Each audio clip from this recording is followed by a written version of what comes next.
میرے بھائیوں، محبت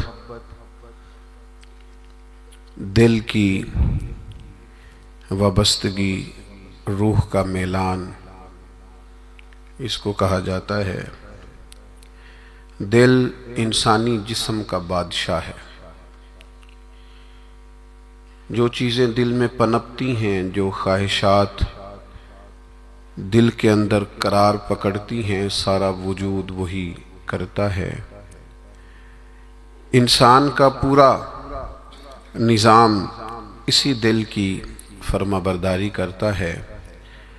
لیکن ہوتا یہ ہے کہ نہ چاہتے ہوئے بھی، سمجھ بوجھ رکھتے ہوئے بھی، چیزوں کے مضر اثرات سے آگاہی رکھتے ہوئے بھی بعضوں کا دل ایسی چیزوں کی طرف میلان کرتا ہے جو بڑی نقصان دہ ہوتی ہے۔ انسان کے وجود کا بھی، اس کی روح کا بھی، اس کے باطن کا بھی وہ چیزیں بہت زیادہ نقصان کرتی ہیں، لیکن انسان ان سے بعض اوقات نجات نہیں حاصل کر پاتا۔ مثلا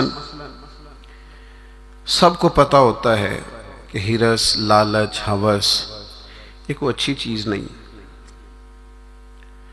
اللہ تعالیٰ اگر ضروریات کا رزق عطا کر دے اور ضروریات پوری ہونے لگ جائیں تو بہت اچھا ہے، لیکن نہ چاہتے ہوئے بھی بعض لوگ مال کی ہرس میں، ہوس میں، لالچ میں مبتلا ہو جاتے ہیں۔ یہ محبت دن بدن بڑھتی چلی جاتی ہے۔ وہ خود اپنے آپ سے کئی دفعہ سوال کرتے ہیں کہ یا دل تو نے تو ایک دفعہ یہ کہا تھا کہ بس میری ضروریات پوری ہونے لگ جائیں، 2 وقت کی روٹی چلنے لگ جائے، بچوں کے اخراجات نکلنے لگ جائیں، سر چھپانے کو ایک مکان مل جائے تو کافی ہے، اب تو کدھر نکل گیا؟ بہت سارا اس سے بڑھ کر اللہ نے فضل کر دیا، خواہش سے بڑھ کر عطا کر دیا، لیکن کہیں ٹھہراؤ نہیں ہو پا رہا، دل روک نہیں رہا۔ روز مال کی محبت، مال کا لالچ بڑھتا چلا جاتا ہے۔ یہ اس قدر زیادہ نقصان کرتا ہے کہ نبی کریم صلی اللہ تعالی علیہ وسلم نے ارشاد فرمایا کہ دنیا کی محبت ہر گناہ کی جڑ ہے۔ یعنی لوگ سمجھتے ہیں کہ معمولی بات ہے کہ میرے دل میں مال کی محبت بیٹھ گئی ہے، لیکن یہ بڑا گہرا مرض ہے۔ بعض لوگ کہتے ہیں نا کہ یہ مرض آ جائے تو اس کی وجہ سے 70 مرض اور بھی لگ جاتے ہیں۔ تو یہ دنیا کی محبت وہ مرض ہے، مال کی محبت وہ بیماری ہے کہ جس کی وجہ سے سینکڑوں امراض پیدا ہوتے ہیں، حلال حرام کی تمیز اٹھ جاتی ہے، رشتوں کا تقدس پامال ہو جاتا ہے، بہن بھائیوں کے رشتوں میں دراڑ آ جاتی ہے۔ لوگ اس مال کی محبت میں مبتلا ہو کر خونی رشتوں تک کو بھول جاتے ہیں۔ تو اگر محبت کو صحیح رستہ نہ ملا، یہ محبت الہی اور محبت رسول صلی اللہ تعالی علیہ وسلم کے خوبصورت عنوانات کی عادی نہ ہوئی، تو پھر یاد رکھیے گا کہ مال کی محبت تو پورے طور پر اجاڑ دے گی، اندر کو تباہ کر دے گی۔ ایک دوسری محبت بڑا نقصان کرتی ہے، وہ ہے شہرت کی محبت۔ میں چاہا جاؤں، میری شہرت ہو جائے، لوگ مجھے جانیں، کوئی ایسا طریقہ اپناؤں جس کی وجہ سے دنیا کے اندر فیمس ہو جاؤں، لوگ میرا نام لینے لگیں۔ آپ یقین کریں، سوشل میڈیا کے اوپر بڑے بڑے وزادار، بڑے بڑے باریش لوگ، بڑے بڑے اچھے اور اچھی قد و قامت اور اچھا نام رکھنے والے لوگ فقط مشہور ہونے کے لیے وہ حرکتیں کرتے پھرتے ہیں کہ کوئی بھی سنجیدہ آدمی دیکھے تو شرم سے اس کی نظر جھک جاتی۔ یہ شہرت، اس کا لالچ، یہ شہرت کی طلب اور شہرت حاصل کرنے کے لیے ایسے خطرناک طریقوں کا حصول، شہرت حاصل کرنے کے لیے ایسے کمزور اور ایسے اخلاق سے گرے ہوئے رویے کا انداز تباہ کر دیا اس نے دنیا کو، اجاڑ کے رکھ دیا ہے لوگوں کو۔ آپ یقین کریں، اچھے بھلے سمجھدار لوگ تھے، اچھے بھلے معاملہ فہم لوگ تھے، الجھ گئے ہیں، ذہن بن گیا ہے کہ بس جو کچھ ہے وہ یہی شہرت ہی ہے۔ او میرے بھائیو سنو، حضرت مولا علی شیر خدا فرماتے ہیں، مصنف ابن ابی شیبہ میں موجود ہے، حضرت مولا کائنات فرماتے ہیں اسے مبارک ہو جسے تھوڑے لوگ جانتے ہیں، وہ قابل مبارکباد ہے جس کا تعارف کم لوگوں میں، زیادہ لوگوں میں جس کی شناخت نہیں ہے۔ میرے بھائی، آپ کبھی ان لوگوں سے پوچھ کر تو دیکھو، ان سے کبھی ملاقات تو کرو جو بڑے مشہور ہو گئے، کبھی ان کی تنہائی میں ان کے پاس تو بیٹھو، ان سے پوچھو تو صحیح، اس شہرت کے سبب سے انہیں کچھ ایسے کام بھی کرنا پڑتے ہیں جو وہ کرنا نہیں چاہتے، انہیں کچھ ایسے رستوں سے بھی گزرنا پڑتا ہے جہاں سے گزرنے کا کبھی انہوں نے سوچا بھی نہ تھا۔ وہ تو چاہتے تھے کہ کوئی تنہائی ہوتی، قرآن مجید کا نسخہ ہوتا، 500 دانے والی تسبیح ہوتی، کہیں مصلے کا نور ہوتا، دل میں ہو یاد تیری گوشہ تنہائی ہو، پھر تو خلوت میں عجب انجمن آرائی ہو۔ دل چاہتا تھا، لیکن یہ شہرت، اس کی طلب، ہاں ایک بات ہے، اگر آپ شہرت چاہتے ہیں، معروف ہونا چاہتے ہیں، مشہور ہونا چاہتے ہیں، بہت سارے لوگوں میں چاہتے ہیں کہ آپ کا نام سنہری حروف سے ہو اور زیادہ لوگ آپ کو جانے پہچانے، تو قرآن مجید نے نسخہ دیا ہے، فرمایا ان الذین آمنوا وعملوا الصالحات سیجعل لهم الرحمن ودا، جو ایمان لانے کے بعد نیک عمل کرے گا رب لوگوں کے دلوں میں محبت پیدا فرما دے گا، رحمان ایسا ماحول بنا دے گا کہ ان لوگوں کے دلوں میں، اللہ تعالیٰ لوگوں کے دلوں میں اس بندے کی محبت پیدا کر دے گا۔ ایک اور محبت ہوتی ہے، اولاد کی محبت، بڑی اچھی محبت ہے، ہونی چاہیے، لیکن اگر یہی اولاد شریعت کے راستے میں آنے لگے، اگر یہی اولاد اس طرح کا رویہ اختیار ہونے لگے کہ آپ کو اس کی خاطر حلال حرام کی تمیز بھولنا پڑے، یا اولاد کہیں رکاوٹ بنے شریعت کی راہ میں، تو پھر قرآن مجید نے کہا انما اموالکم و اولادکم فتنہ، پھر یہ تمہارے لیے آزمائش ہے، پھر تمہیں تھوڑا غور کرنا پڑے گا، تمہیں پھر دیکھنا پڑے گا، پھر تمہیں توجہ کرنی پڑے گی کہ کہیں اللہ رسول کے راستے میں تو نہیں آ رہی۔ حضرت ابوبکر صدیق رضی اللہ تعالیٰ عنہ کے بیٹے نے ایک دفعہ کہا تھا کہ ابا جی، مسلمان ہونے سے پہلے جب بدر کے دن میں کفار کی طرف سے لڑتے ہوئے آ رہا تھا تو آپ میری تلوار کی زد میں آ گئے تھے، میں آپ کو قتل کر سکتا تھا پر میں نے باپ سمجھ کر کے چھوڑ دیا۔ تو سیدنا ابوبکر صدیق فرمانے لگے بیٹا تو ابھی کلمہ نہیں پڑھتا تھا، تو نے مجھے باپ سمجھ کے چھوڑ دیا، اگر تو بدر والے دن میری تلوار کے نیچے آتا تو میں تجھے کبھی بیٹا سمجھ کے معاف نہ کرتا، دین کا مخالف سمجھ کے قتل کر دیتا۔ اس لیے کہ جو اولاد شریعت کے راستے میں آئے گی، دین کے راستے میں آئے گی، پیغام حق کے راستے میں آئے گی، اسے اولاد سمجھ کر درگزر تھوڑا کیا جائے گا۔ میرے عزیزو، وطن کی محبت بھی کبھی غالب آتی ہے، علاقے کی محبت بھی کبھی غالب آتی ہے۔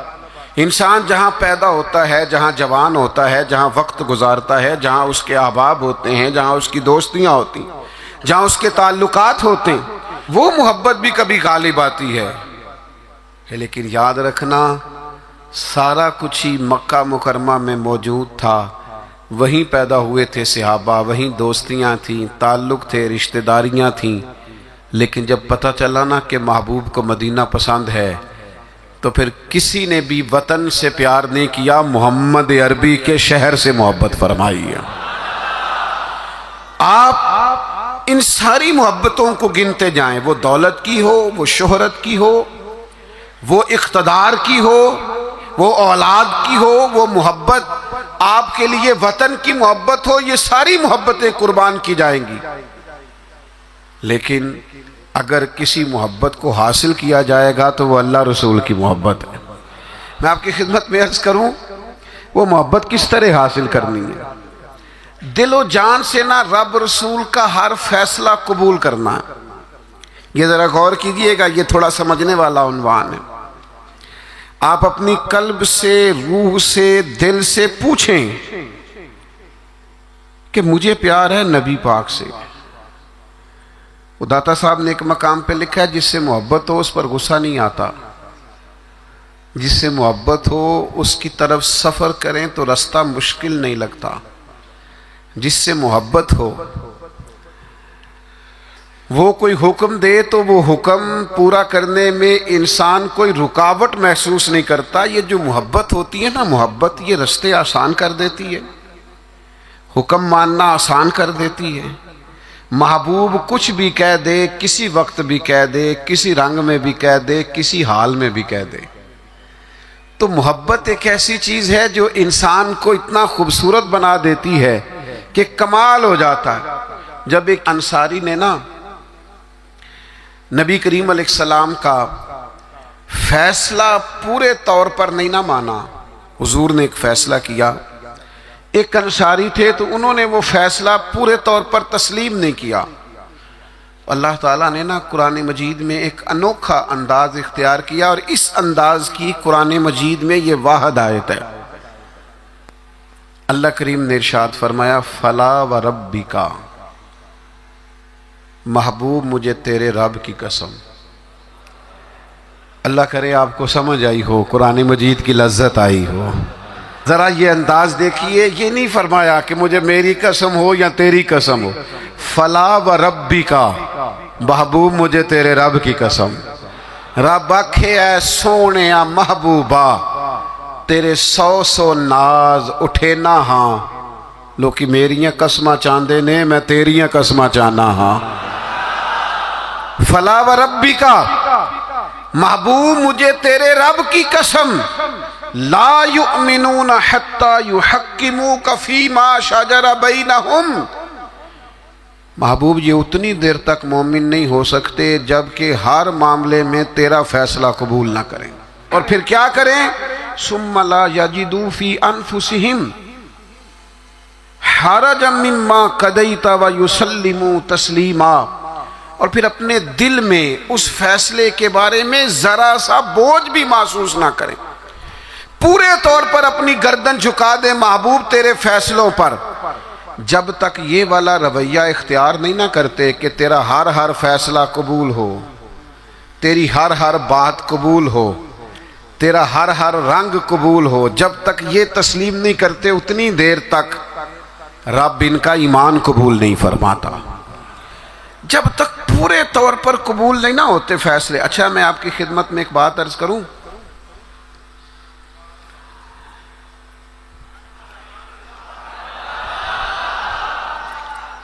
مسلمان دل و جان سے چاہتے ہیں کہ ہم نبی پاک کی غلامی کریں، مسلمانوں کی روح چاہتی ہے کہ ہم ہر وقت اپنے نبی کی بات مانیں۔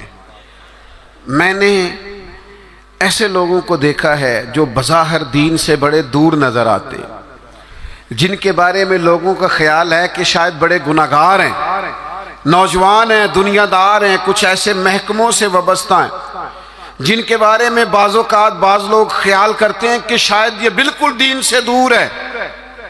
لیکن میں نے ہر قسم کے لوگوں میں وقت گزارا ہے، نوجوانوں کے ساتھ سفر کیے ہیں، ان کے بیچ بیٹھ کر ٹائم گزارا ہے۔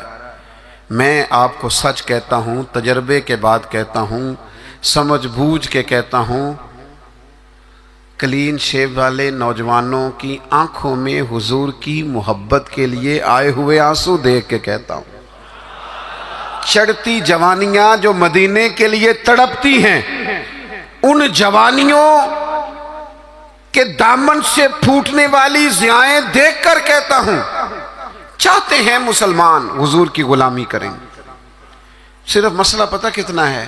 بارش کا پہلا قطرہ نہیں بنتے، قدم نہیں اٹھاتے، فیصلہ نہیں کرتے، اپنے اندر وہ جو ولولہ ہے، وہ جو شوق ہے، اس کو نہ عملی جامہ نہیں پہناتے۔ آپ کے اندر تڑپ ہے، بس آپ شروع کریں، چھوڑیں آپ کسی سے پوچھنا کیوں ہے، بس شروع کر دیں درود و سلام پڑھنا، چھوڑیں ماحول کو کیا دیکھنا ہے۔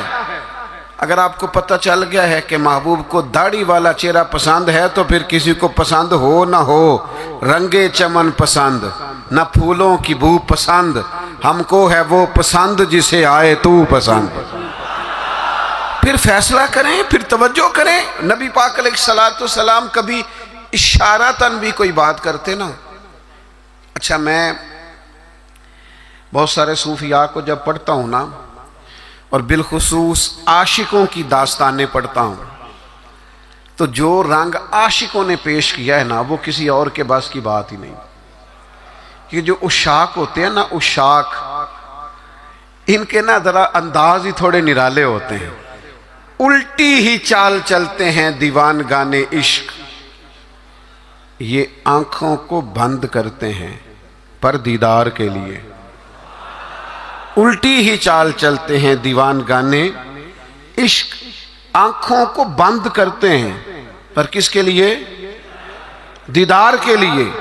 باقی ایک پنجابی شاعر نے بھی کہا ہے، میرا کوئی ضروری نہیں آپ سارے شعراء سے اتفاق ہی کریں، لیکن اس نے کہا ہے عقل اتنی بری چیز نہیں، پر اس نے کہا ہے عشق دے چلے ہی نمبر لے گئے۔ میں نے نہیں کہا، کسی کی بات سنا رہا ہوں، وہ کہتا ہے عشق دے چلے ہی نمبر لے گئے، عقل منداں تے ایویں ہی، عقل منداں تے ایویں ہی عمراں گالیاں، عشق دے چلے ہی وہ نمبر لے گئے۔ اور اقبال بھی کہتے ہیں بے خطر کود پڑا آتش نمرود میں عشق، اتنی بڑی آگ، اوپر سے پرندہ بھی گرے تو جل جائے، لیکن جناب ابراہیم نے 1 منٹ نہیں لگایا سوچنے پر، بے خطر کود پڑا آتش نمرود میں عشق، عقل تھی محو تماشائے لبے بام ابھی، اور پختہ ہوتی ہے اگر مصلحت اندیش و عقل، عشق ہو مصلحت اندیش تو ہے خام ابھی۔ سوچ سمجھ کے چلے نا، عقل تو پختہ ہوتی ہے، پکی ہوتی ہے، تو عشق سوچ سمجھ کے چلے تو ابھی کچا ہے، عشق سوچ سمجھ کے فیصلہ کرے تو ابھی پلپلا ہے، ابھی رستے میں ہے۔ عقل آخدی چگے نو سام کے رکھ، اپنا آپ سمیٹنا چاہیے، تے عشق آخدہ چگے دا کی کرنا ہے، چگا بال کے سیکھنا چاہیے۔ یہ جو لوگ ہوتے ہیں نا محبت والے، ان کے نرالے انداز ہوتے ہیں۔ حضرت جناب سیدنا عبداللہ ابن رواحہ رضی اللہ تعالیٰ عنہ جمعہ پڑھنے آئے مسجد نبوی میں، حضور نے کسی صحابی سے فرمایا بیٹھ جاؤ۔ یہ دوران گفتگو کبھی کبھی نظم و ضبط ٹھیک کرنے کے لیے کسی کو متوجہ کرنا پڑتا ہے، کبھی کبھی میں بھی پیار سے کہہ دیتا ہوں موبائل والے بھائی، یہ کہنا پڑ جاتا ہے، پھر کسی دفعہ اثر بھی ہوتا ہے کہ یار کوئی مطلب ناراض ہی نہ ہو جائے، یہ کہنا پڑ جاتا ہے۔ تو اب میں تو اس لیے کہتا ہوں کہ موبائل والے بھائی کہوں گا تو کوئی ناراض نہیں ہوگا، اس لیے کہ سارے ہی موبائل والے بھائی کے، اس میں ناراضگی والی یہ کسے باشد ہے، سارے ہی موبائل والے بھائی ہیں، کوئی انشاءاللہ بگڑے گا۔ بہرحال آپ توجہ کریں میری بات پر، تو کبھی کبھی نظم و ضبط ٹھیک کرنے کے لیے کہنا پڑتا ہے، تو حضور نے فرمایا بیٹھ جاؤ، کہہ دیا کسی کو۔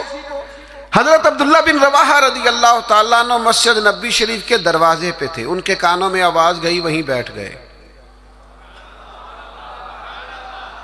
نبی پاک صلی اللہ تعالیٰ علیہ وآلہ وسلم نے نماز کے بعد فرمایا عبداللہ وہیں بیٹھ گئے، حضور آپ نے کہا نہیں تھا۔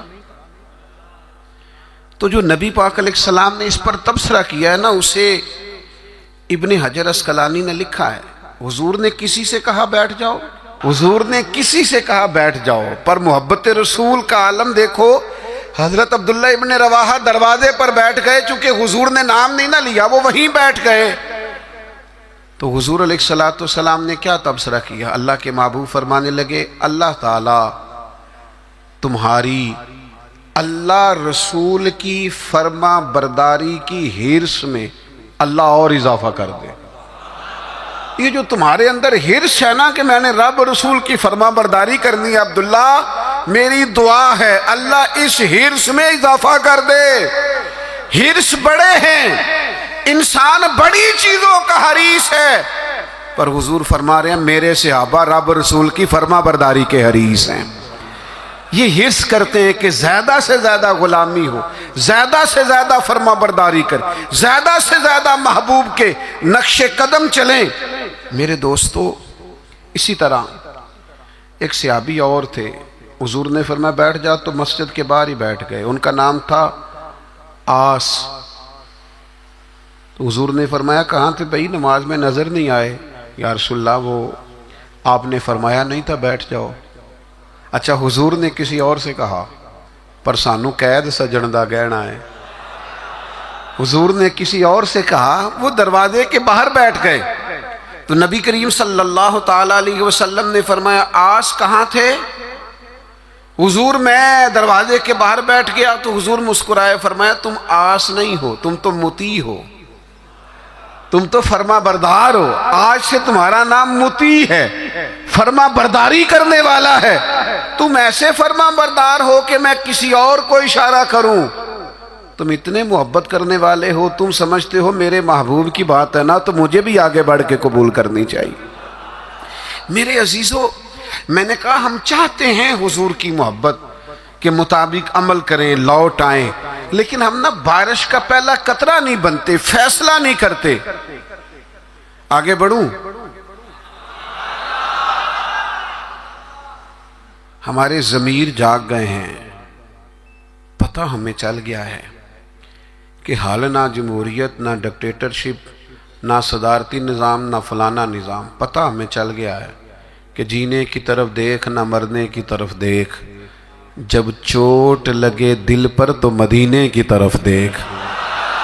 پتہ ہمیں چل گیا ہے کہ نجات حضور کے قدموں میں ہے، سمجھ ہمیں آ گئی ہے کہ نجات نبی پاک کے قدموں میں ہے۔ لیکن ہم پتہ کیا کرتے ہیں، ہم نہ وہیں الجھے رہتے ہیں، بات کو سمجھتے نہیں، آگے بڑھتے نہیں، ضمیر جاگ گیا ہے، فیصلہ نہیں کرتے۔ چلو پورے ملک میں تو دین نافذ ہوگا، انشاءاللہ ہوگا، اپنے 6 فٹ کے قد پہ نہ نافذ کریں، اپنے گھر پہ نہ نافذ کریں، اپنے دفتر پہ نہ نافذ کریں، اپنے ادارے میں نہ نافذ کریں، اپنے یاروں میں نہ نافذ کریں۔ یہاں سے تو شروع کریں نا، یہاں سے تو آغاز کریں۔ آپ یقین کریں، 5 دوست اگر آپ کہیں اکٹھے ہیں نا، 5 دوست، تو ایک دوست شروع کر دے جب بھی ملاقات ہو نبی کریم کی کوئی حدیث بیان کرے۔ ایک دوست کہنا شروع کر دے یار آؤ نا نماز پڑھنے چلیں۔ ایک، دیکھو میں نے 5 میں سے ایک کہا ہے۔ ایک کہنا شروع کر دے یار بس آپ جھوٹ نہیں بولنا یار، بس بڑا ہو گیا۔ ایک صرف ان میں سے پیغام دے کہ نہیں یار دھوکہ دہی نہیں کرنی۔ ایک ان میں سے کہے کہ یار تھوڑا سا نا وقت اب ماں باپ کے لیے بھی نکالنا ہے، اب گھر والوں کے لیے بھی تھوڑا وقت دینا۔ ایک، میں ذمہ داری سے کہتا ہوں، وہ باقی 4 سامنے شاید مذاق اڑائیں، سامنے شاید کہیں بیٹھ جا تو اتنا نیک پتہ ہے ہمیں تیرا، لیکن میں سچ کہتا ہوں وہ سامنے آپ پر تنقید کریں گے، لیکن دل ان کا گواہی دے گا یار کہہ تو ٹھیک ہی رہا ہے۔ یہ دین کے اندر، یہ نبی پاک کی محبت کے پیغام کے اندر اللہ نے نا جاذبیت بڑی رکھی ہے، اس میں کشش بڑی رکھی ہے، اسلام کے اندر لچک بڑی رکھی ہے، اسلام کی فطرت میں قدرت نے لچک دی ہے۔ اتنا ہی یہ ابھرے گا جتنا کہ دبا دو گے۔ اس کے اندر سے ہمیشہ ضیاء پھوٹتی ہے، روشنی نکلتی ہے۔ آپ حضور کا پیغام دے دیں، مزاج بنائیں، کہہ دیں، آپ یقین کریں بڑا لطف آئے گا، بڑا مزہ آئے گا، اس کے اندر بڑا کرم ہوتا ہوا آپ کو دکھائی دے گا۔ آپ محسوس کریں گے کہ میرے کہہ دینے سے انقلاب آ گیا، بہتری آ گئی۔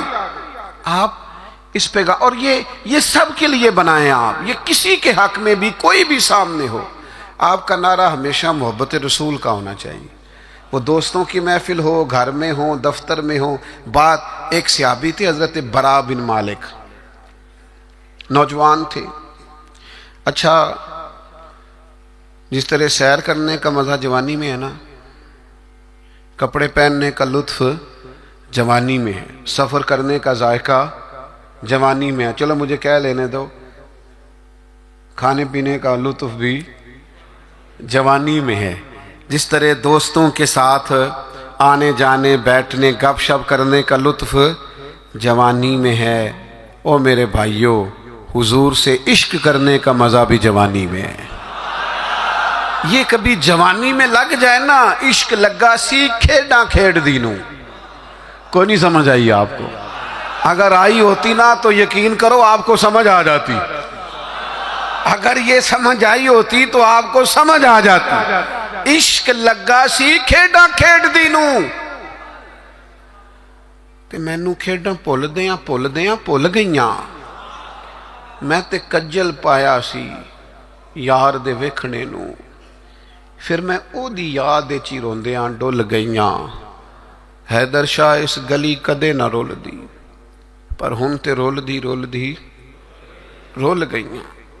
مجھے کچھ دوست کہتے ہیں کئی دفعہ، آپ تھکتے نہیں؟ کبھی آپ بلوچستان میں ہوتے ہیں، کبھی آپ سندھ میں ہوتے ہیں، اگلے دن پتہ چلتا ہے کہ آپ لاہور کی کسی تقریب میں شریک تھے. پھر کچھ دنوں کے بعد ہمیں خبر آتی ہے کہ یہ تو بہاولپور پہنچ گئے. تو آپ تھکتے نہیں؟ تو میں کہتا ہوں کہ کبھی عرش پر، کبھی فرش پر، کبھی در بدر، کبھی ان کے در. غم عاشقی تیرا شکریہ میں کہاں کہاں سے گزر گیا، اور عدم سے لائی ہے ہستی میں آرزو رسول. کہاں کہاں لیے پھرتی ہے جستجو رسول. پر ایک شوق ہے ان سارے سفروں کا، ان ساری صحبتوں کا. میں اب آ کے یہ کیفیت ہوئی ہے کہ کبھی کمر درد کرتی ہے، کبھی پٹھوں میں تکلیف ہوتی ہے، کسی وقت آنکھوں میں تکلیف ہو جاتی ہے. تو یہ سارے سفر، یہ ساری جد و جہد، کسی وقت عرض کرتا ہوں محبوب کی بارگاہ میں کہ عدم سے لائی ہے ہستی میں آرزو رسول. ہمیں کہاں کہاں لیے پھرتی ہے جستجو رسول.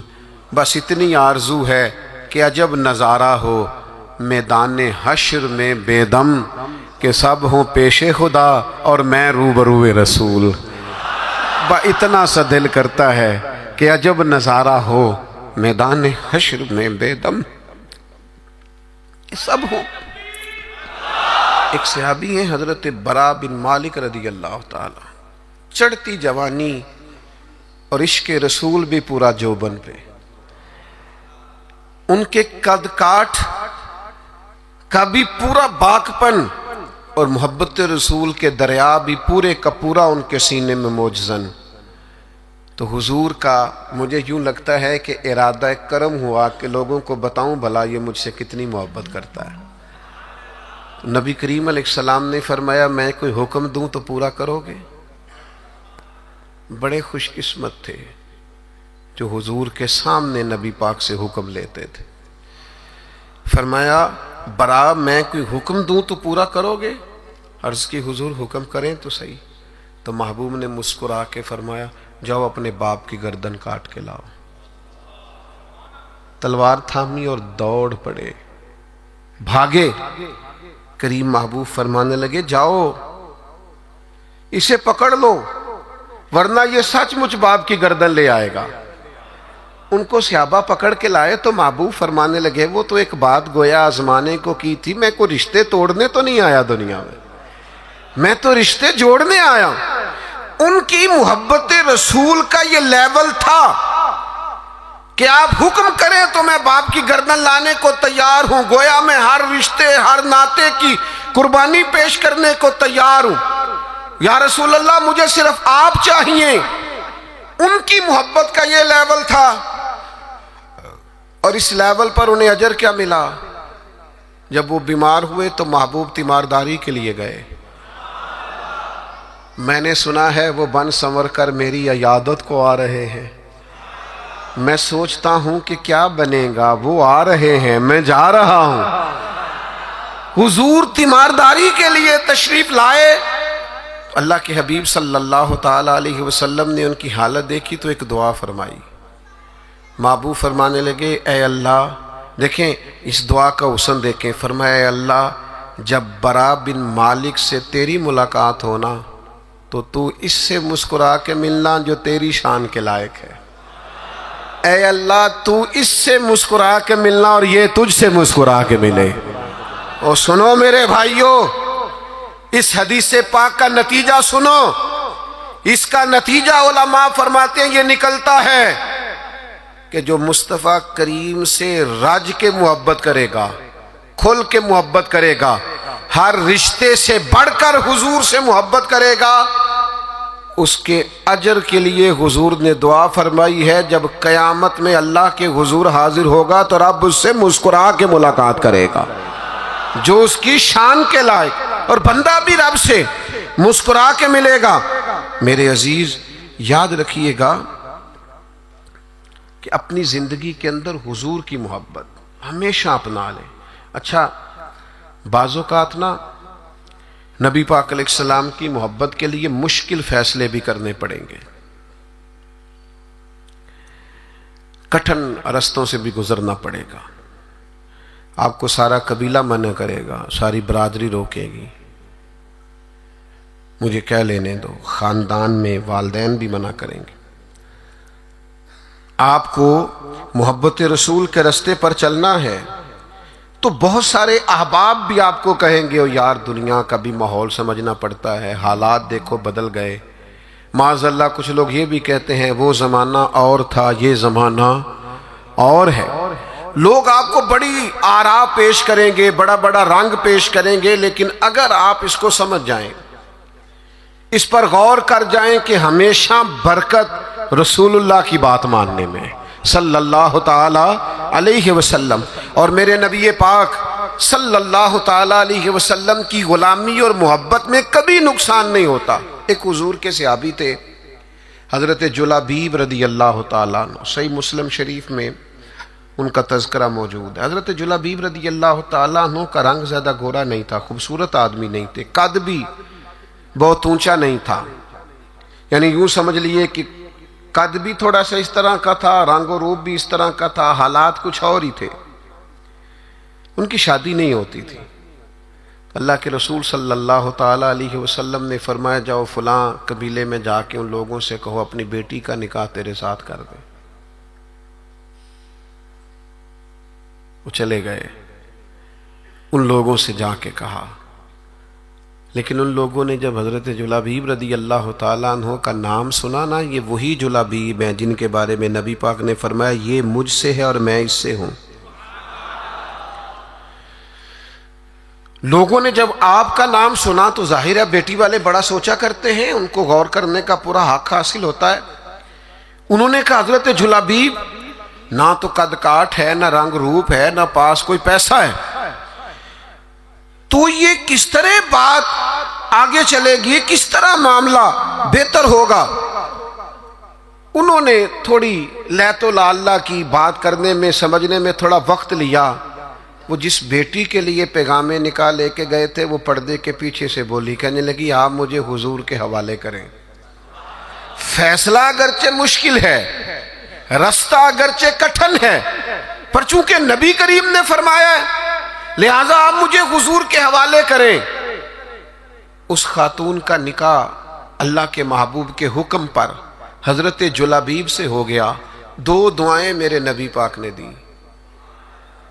جب شادی ہو رہی ہے تو خاوند نہ زیادہ خوبصورت ہے، نہ مالدار ہے، نہ خوبصورت قد کاٹ ہے، 2 دعائیں اللہ کے محبوب صلی اللہ تعالی علیہ وسلم نے دی۔ کہا اے اللہ اس کے لیے ہر قسم کی خیر مقدر فرما اور اسے زندگی کی ہر تکلیف سے محفوظ فرما۔ کل تک وہ غریب تھی، فیصلہ کیا محبت رسول میں۔ فیصلہ مشکل ہوتا ہے لیکن کرنے کے بعد پتہ چلتا ہے جب تک بکے نہ تھے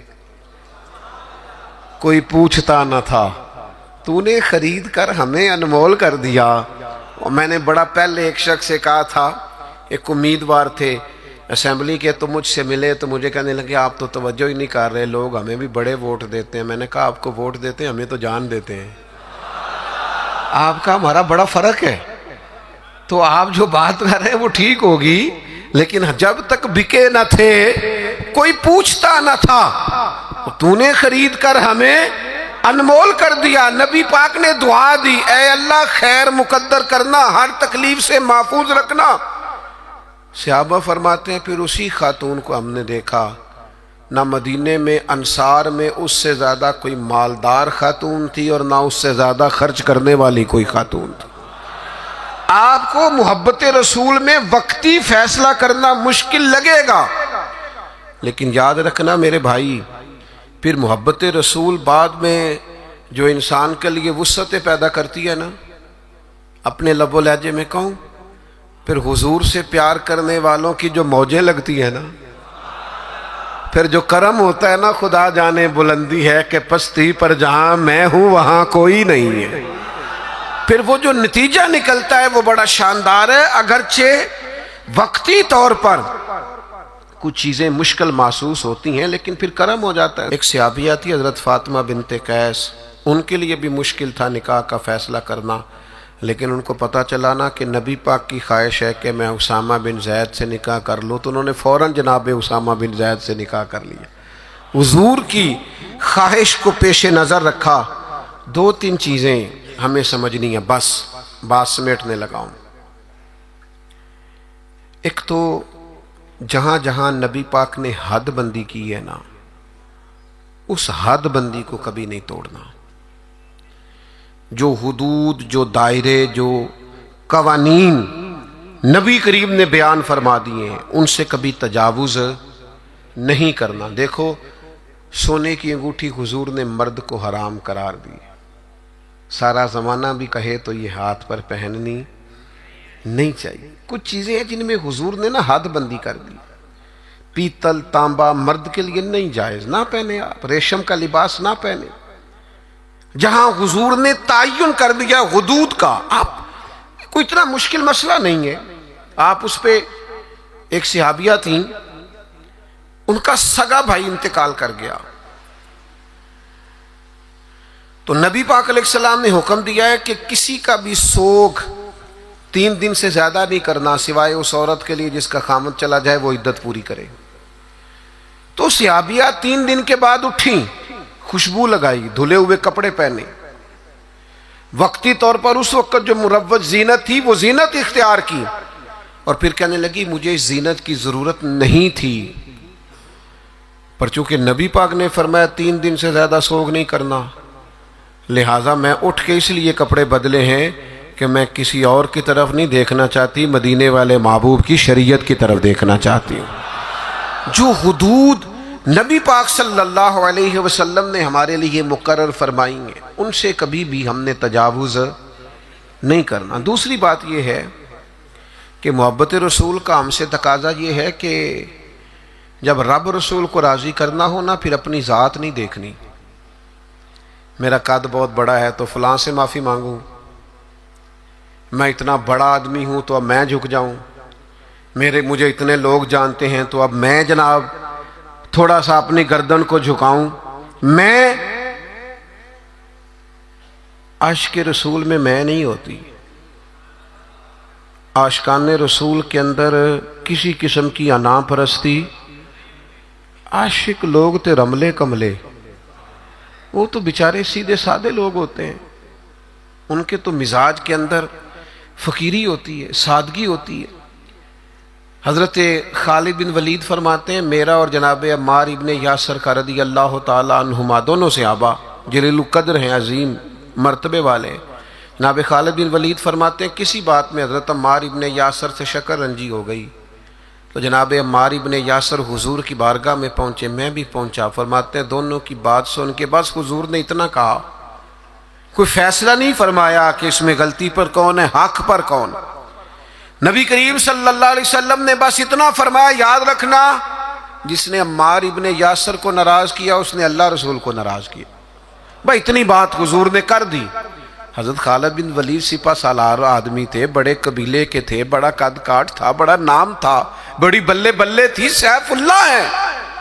لیکن آپ فرماتے ہیں چونکہ حضور نے فرمایا عمار ابن یاسر کو راضی کرو گے تو اللہ رسول راضی ہوں گے، فرمایا میں ان کے پیچھے پیچھے پھرنے لگا. میرے لیے ان کی رضا سے بڑھ کر کوئی اور رضا اور کوئی رضا حیدر شاہ اس گلی کدے نہ رول دی، پر ہن تے رول دی رول گئیاں جب نبی پاک نے فرمایا ہے کہ یہ رضا. دیکھیں نا، حضور نے حضرت اسامہ بن زید کو لشکر کا امیر بنایا تھا، حضور کا وصال ظاہری ہوا تو حضرت ابو بکر صدیق کو لوگوں نے مشورہ دیا کہ آپ اس نوجوان کو، یہ بالکل جوان ہے ابھی، بڑے بڑے کبار صحابہ موجود ہیں، کسی اور کو بنا دیں. فرمایا اسے پیچھے کروں جسے مدینے والے محبوب نے آگے لگایا ہے، بلکہ ان کو گھوڑے پہ سوار کر کے خود اسی گھوڑے کی لگام پکڑ کے جناب صدیق اکبر امیر المومنین پیدل چل رہے ہیں.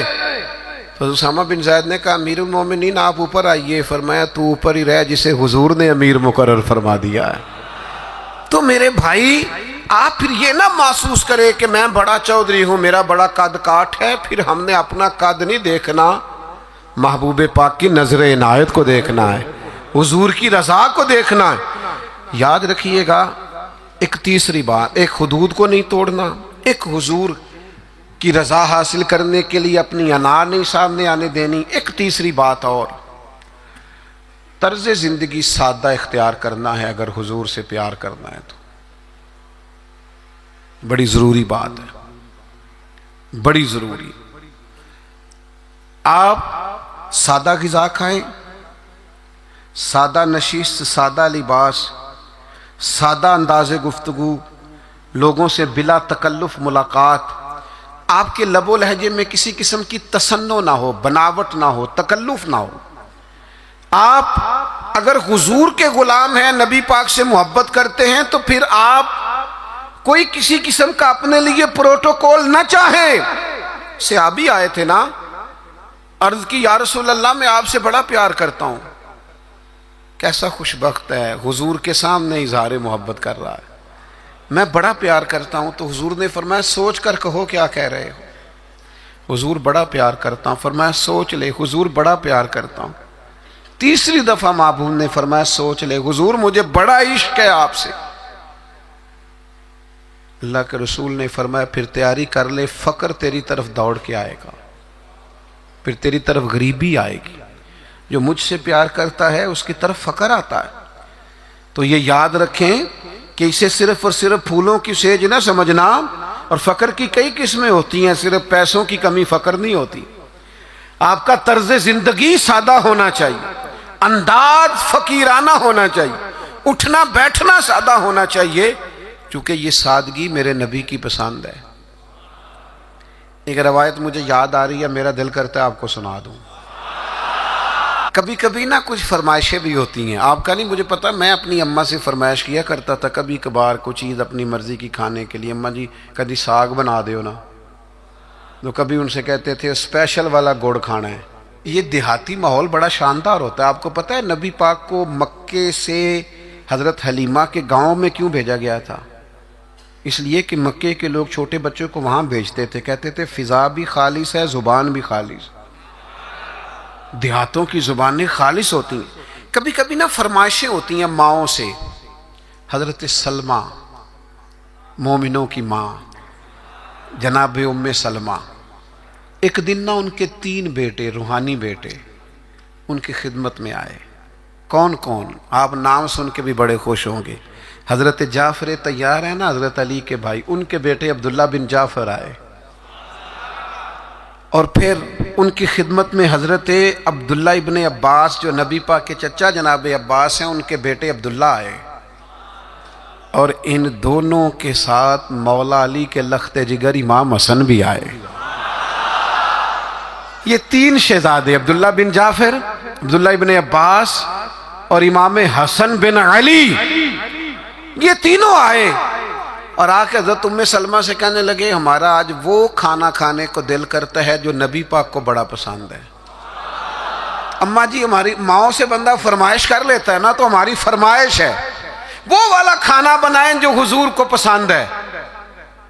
تو حضرت ام سلمہ نے ٹھنڈی آہ بھری، فرمایا بیٹا وہ بڑا ہی سادہ ہے، کھا لو گے؟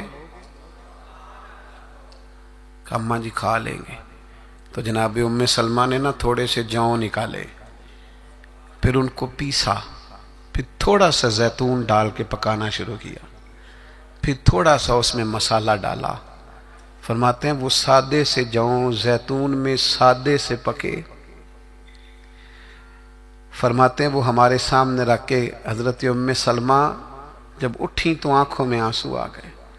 فرمانے لگی اس طرح کے سادے کھانے مدینے والے محبوب کھایا کرتے تھے، اس طرح کے سادے کھانے محبوب تناول فرماتے تھے. یہ سادگی، یہ شائستگی، اس سادگی میں جو حسن، معرفت، کمال، یعنی اس طرح کی سادگی حضور اپناتے تھے کہ جب اس سادہ چہرہ نور کو حضرت جابر بن سمرہ جیسے لوگ دیکھتے تھے تو دیکھ کے کہتے تھے آج میں نے تجزیہ کرنا ہے کہ چاند زیادہ سونا ہے کہ آمنہ کا چاند زیادہ سونا ہے. لیکن فرماتے ہیں پھر میں اس نتیجے پہ پہنچا کہ چاند سے تشبیہ دینا یہ بھی کوئی انصاف ہے؟ چاند تو ہے داغدار اور مدنی کا چہرہ صاف ہے. آپ کی خدمت میں یہ عرض کرنا چاہتا ہوں کہ سادہ طرز زندگی اپنائیں. ہم سادے رہیں گے نا تو بہت سارے چولہے زیادہ جل جائیں گے. ہم سادے رہیں گے تو بہت سارے دوست کترائیں گے نہیں. ہمارے مہنگے کپڑے دیکھ کے کوئی پوچھے گا نہیں کنے دا لے آجے. تو تھوڑا سادہ زندگی اپنائیں اور ایک جو حضور نے حدود قائم کر دی ہیں ان حدود کا ضرور خیال کریں. ایک فیصلہ کریں حضور کی محبت میں. آپ فیصلہ کریں گے تو رستے آسان ہو جائیں گے. ایک ضروری بات، نبی پاک علیہ السلام نا بہن بھائیوں کے مابین محبت کے بڑے قائل ہیں. یعنی جو مومنوں کا رشتہ ہے نا آپس میں، اسے بھی حضور نے فرمایا مومن بھائی بھائی ہے. حضور قائل ہیں بہن بھائیوں کے ساتھ جو تعلق ہے آپ بڑا زبردست کر کے اور ذمہ داری سے میاں بیوی کے رشتے کو نبھائیں. ماں باپ کا رشتہ بہت نازک ہے، اسے نبھائیں. لیکن بہن بھائیوں کو بھی اللہ نے ایک لڑی میں پرویا ہوتا ہے. ایک بھائی بیٹھا رہتا تھا حضور کی خدمت میں، دوسرے بھائیوں نے آ کے شکایت کی یا رسول اللہ ہمیں ساری محنت کرنی پڑتی ہے. اللہ کے حبیب فرمانے لگے تمہیں جو رزق ملتا ہے وہ بھی اس کی برکت سے ملتا ہے. تو بہن بھائیوں کے معاملے میں تھوڑا اپنے آپ کو، جب حضرت شیمہ جناب حلیمہ سعدیہ کی بیٹی آئی ہیں تو نبی کریم نے فرمایا میری بہن آئی ہے. حالانکہ وہ رضائی بہن تھی، اور اس بہن نے جب سفارش کی کہ یا رسول اللہ صلی اللہ علیہ وسلم میرے سارے قبیلے کو چھوڑ دیں، اگرچہ اس قبیلے کو بڑی مشکل سے فتح کیا گیا تھا، حضور نے کسی سے مشورہ ہی نہیں کیا. فرمایا بہن نے کہا ہے لہذا سارے ہی آزاد ہیں. تو اس رشتے میں مجھے خاص سوال کیا گیا تھا، اس لیے میں نے عرض کر دیا. اللہ ہماری حاضری کو قبول فرمائے.